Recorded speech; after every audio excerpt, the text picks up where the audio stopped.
Hello guys, good evening. I am Wilmar C. Salem, the reporter of Group 8, and I would like to report our topic in micro perspective in hotel and room division operations. And our members or co-members of this group is Kay Albiso, Rosto Medina, Jan Painagan, Bral Revillas, and yours truly, Wilmar C. Salem. Now, I am going to discuss the following uh, subtopics under this topic, which is the trends in hotel and room division operations. So first and foremost, we would like to define what is trends in hotel and room division operations in hospitality. Refers to the involving patterns and practices within the industry relating to the managing hotel rooms and services. This encompasses various aspects such as technology integration, sustainability initiatives, guest experience enhancements, revenue management strategies, and operational efficiencies. So there are several aspects that we would tackle on the integration of different developments, such as the integration of technology and in comparison from the past trends and to the present trends of hotel and room division operations. Now, so as I've said, there will be sustainability initiatives from previous or the past trends and the present trends we have right now, and the guest experiences, enhancements, revenue management strategies on how they were able to manage the revenue regeneration before in the past trends comparing to the present trends that we have right now. Now, economic factors, industry regulation. So first, here are the some key trends driving innovation and efficiency in hotel and room division operations. First is technology integration. The first thing we have here is the technology integration. Contactless, contactless check in or check out. With the rise of mobile apps and digital key technologies, guests can now bypass the front desk altogether, streamlining the check-in and check-out process and enhancing convenience. So before and now, we still have front desk officers or clerk, attendees or attendants to, shall we say, manage or to entertain guest requests or reservations or check-ins or check-out.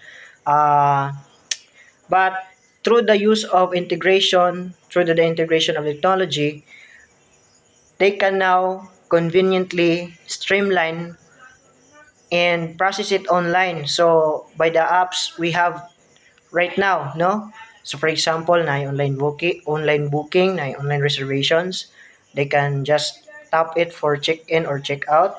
Before they use the app called Opera, and there were some modifications and other apps emerging karon nga mas nindot na and convenient for the guests or any clients, no, who would avail or who would check out or check in from that particular hotel, no.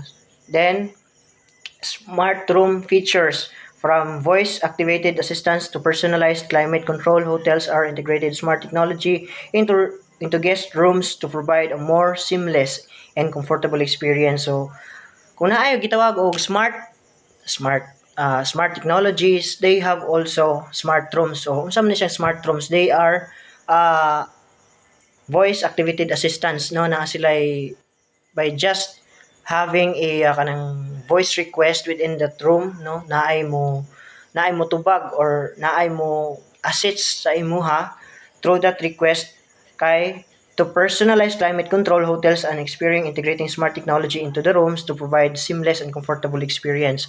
So you're not going to go out anymore to go to the front desk and or request to the other departments of the hotel to have your request like saman kaning pailis pa kag dollar, saman magpa clean up room ba ka, magpa make up room ba ka. You're just gonna have a request through a voice activated assistance like kana bitang murag uh, uh, a technology being attached to kana nasa bongbong or nearby kanang duol sa kapultahan sa kasagaran sa makita nato sa guest sa sa mga guest karon nga they're just going to request within the room. So ang katong voice activated apparatus or tool mo na toy mo hatod sa ilang request going to the front desk or any department nga that are responsible for the request sa guest. And then next one is sustainability initiatives. So mo ni siya, green practices. Hotels are implementing eco-friendly initiatives such as energy efficient lighting, water conservation measures, and waste reduction programs to minimize their environmental impact. So, mayingon tag sustainability initiatives, these are the practices that would make that particular establishment lessen the impact on the environment. So, moingon ta og conservation, water conservation measures. No, moingon tag water conservation measures. There were hotels, not all hotels, no, naa sila mga machinery to recycle. I was it happened na nga nakakita kog documentary in Japan nga there were houses or establishments there nga ang ilang tubig from the sink, from the comfort room, from kaning sa ilang lababo, there is a particular machine that converted the water to make the water clean again and be usable. I don't know if it is edible na kung mainom ba to siya, but it is good for any purposes like washing, saman watering the plants and other cleaning related with water, no, nga gikinahanglan ang tubig. And then waste reduction programs, to for example the establishment would practice no plastic policy, or they're just gonna use eco bags, sa mga lain kaning paper bags, or they're going to set days wherein there will be no plastic usage that particular day. And then energy efficient lighting, so for example during daytime pwede sila mogamit og solar lights instead of utilizing the electric driven lighting. So pwede na ingon na. And then the next one is the personalized guest experience, big data, the AI. By harnessing power of big data, artificial intelligence, hotels can create personalized experiences of guests, offering tailored recommendations, promotions, and services based on individual preferences. So naa sila gitawag og personalized guest experience. So unsa man na siya, enhanced customer service through training program and technology, hotels empowering staff to deliver exceptional customer service, anticipating guest needs and exceeding expectations and touch point. So naay mga sama na sila customer amenities, customized amenities from pillow menus in room fitness equipment, hotels, and providing range of customized amenities to cater unique needs or preferences of guests. So kani siya personalized guest experience. This aspect is subjected by the hotel management. It is because they will have to cater the different personalized or customized needs of mga guests. For example, they were offering pillow menus. Therefore, there are varied kinds of pillows that they can offer just to fit for any need for the particular guest kung sa ilang ganahan. And then hotel providing range of customized amenities. So whatever amenities they may offer according to the need of particular guest, muna ilang mahatag. So muna gitawag og customized amenities. And fourth one is the health and wellness focus. Fitness facilities. Hotels are expanding their fitness offering beyond basic gym to include yoga studios, group classes, and outdoor activities catering to guests' growing interest in health and wellness. So, aside from the kuan kanabitang communal amenities that they offer, there are also facilities that they are incorporating right now for us part of the improvement in our generation, which are the fitness facilities like gyms. These gyms are used for any activities incorporating or maximizing the interest of those guests relating to health and wellness. For example, yoga, group classes, outdoor activities. So, kita mga estudyante, pohon-pohon, we can avail or we can touch down this kind of facility kung madayon ang atong plano going there in city. And more probably most of the hotels in Cebu murag naa mo gyud na sila ingon ani mura because we haven't tried it yet any of those kuan man establishment, but hopefully if naa man gani we can just avail it because that would be served as a package man tingali. And then natay gitawag diri og comparison of the past and present trends in hotel division operations. So number one, manual processes. Sa una ni siya, past trends of manual processes in the past in the past hotel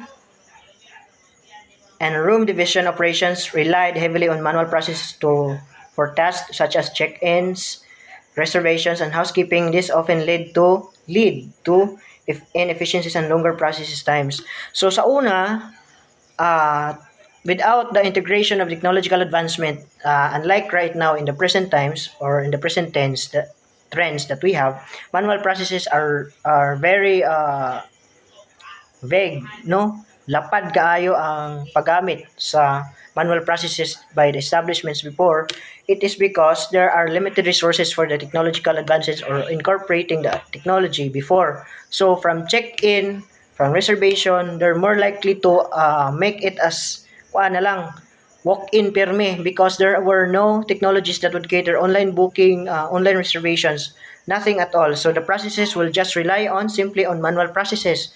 So muna siya nga long time processes unya inefficiency because that would lead to crowding the establishment because daghan kay magpunsisok ng mga guest nya dili dayon uh, madali-dali or dili dayon ma-process ang ilang reservations due to saman inefficient process, meaning it took long before the guest to reserve or to process one's request sa pagproseso sa ilang gusto or pag-reserve sa ilang rooms. And then limited technology. So as I've said, this was the main reason why they rely on manual processes. Limited technology was not as advanced as today. Hotels use basic systems for managing reservations. Guest information key cards were less common and paper-based system were widely used. So they are more likely on papers. There were no kaning system that would be responsible for taking for overseeing the process on reservation, check-in or check-outs, request from every rooms of the guest. So limited technology. So there was no voice activated assistance nga nagigamit unlike nga naa karon.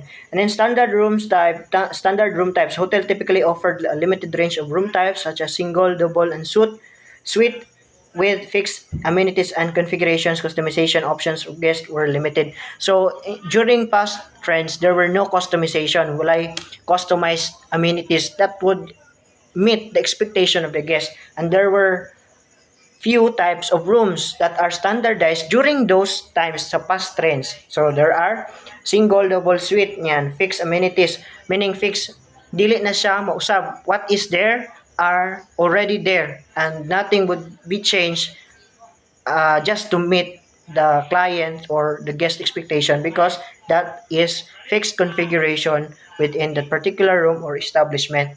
So muna siya.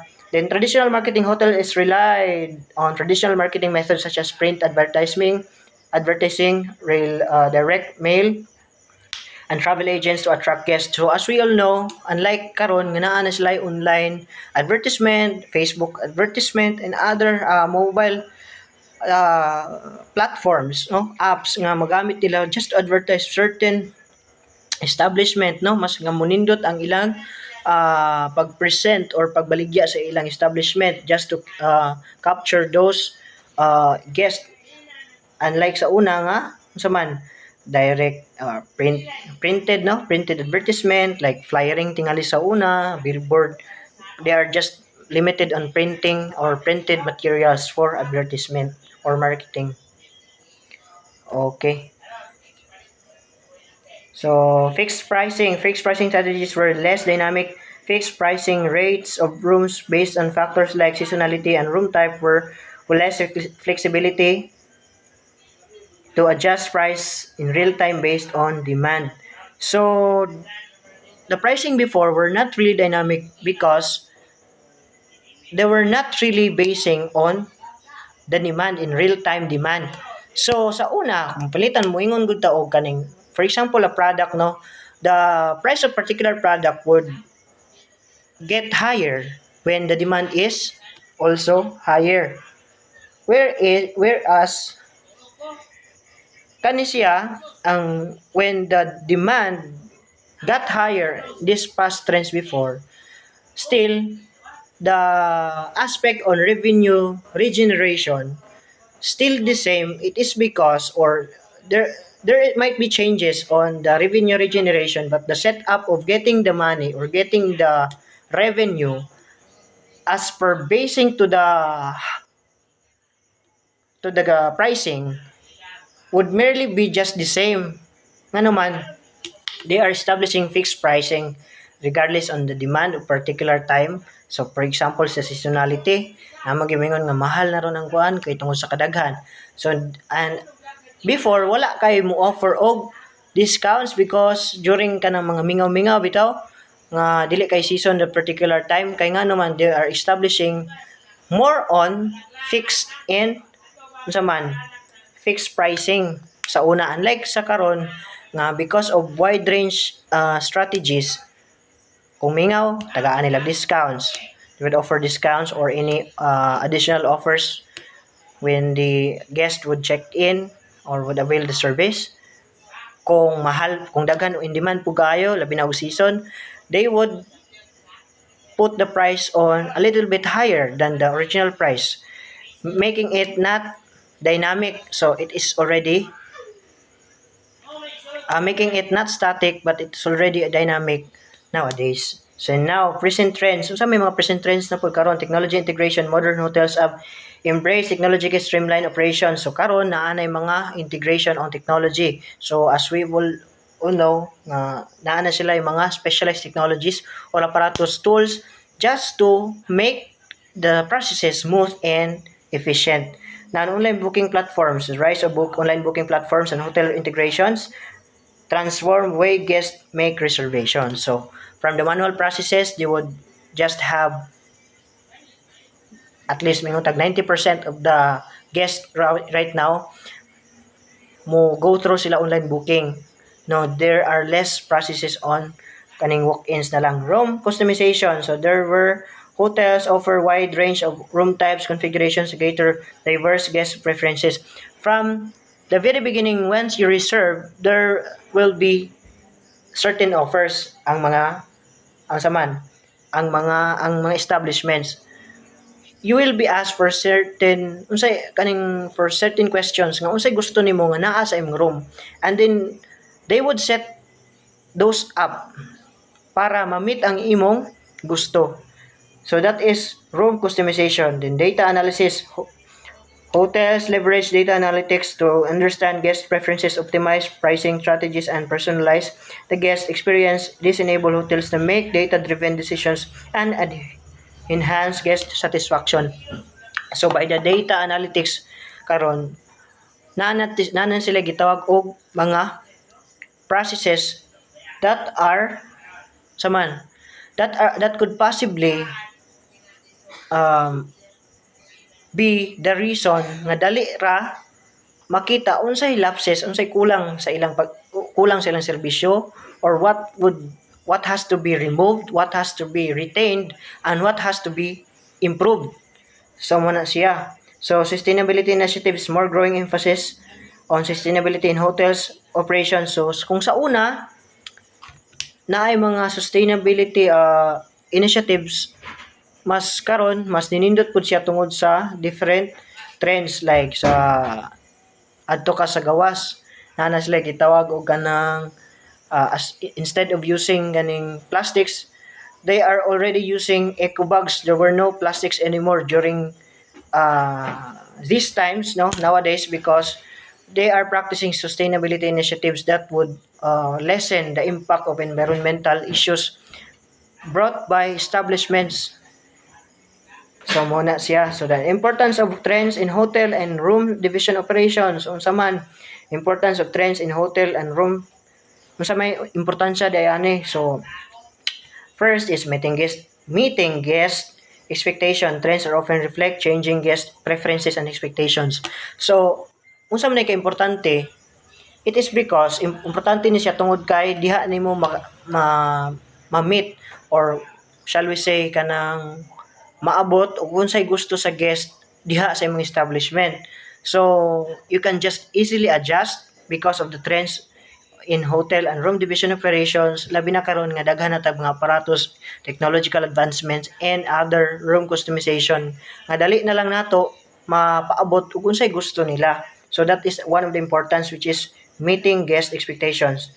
And then is competitive advantage. So hotels kana po sila na po sila gitawag og competitive advancements once they meet the certain aspects nga ilang mapa-improve, like sustainability, examples, sustainability initiatives, integration and technology, customer satisfaction. Kana kung ma-meet na nila, they would be or they would become competitive establishment towards others because naman sila edge or muna ilahang naa nga wala sa uban, or maybe that would become a comparison to the services if they have, or the mostly of the establishments have, but it would vary dito na sa unsay satisfaction or how satisfied are the guests are, even if naa sila ana tanan. And then the operational efficiency. So mingon tag efficiency, it's the service, how efficient, how smooth, how tawgon taog how systematically uh, driven, or how they serve the service, mo na siya how efficient the operation was, or how the efficiency being portrayed to the guest. So unsa ka nindot, unsa ka seamless, no. And then revenue generation. Many trends in hotel operations are geared towards maximizing revenue opportunities. Dynamic pricing strategies, upselling techniques, and revenue management tools help hotels optimize room rates and ancillary sales, thereby increasing the overall revenue. So, mayroon tao trends, no, ang unsa ka importansya, unsa ka importante. This example, or this is under the revenue generation because nganong importante man siya tungod kay it would add sales, it would add profit, or it would uh, increase the profitability of particular hotel, di ba? Or establishment. Last is enhance guest experience. By the trends we have right now, or by using those trends in hotel and room division operations, mas mapanindot or mas papapadayag nato kung unsay gusto sa guest, or mas dali nato ma-capture ang ilang gusto, no? So understandable naman kay na siya. So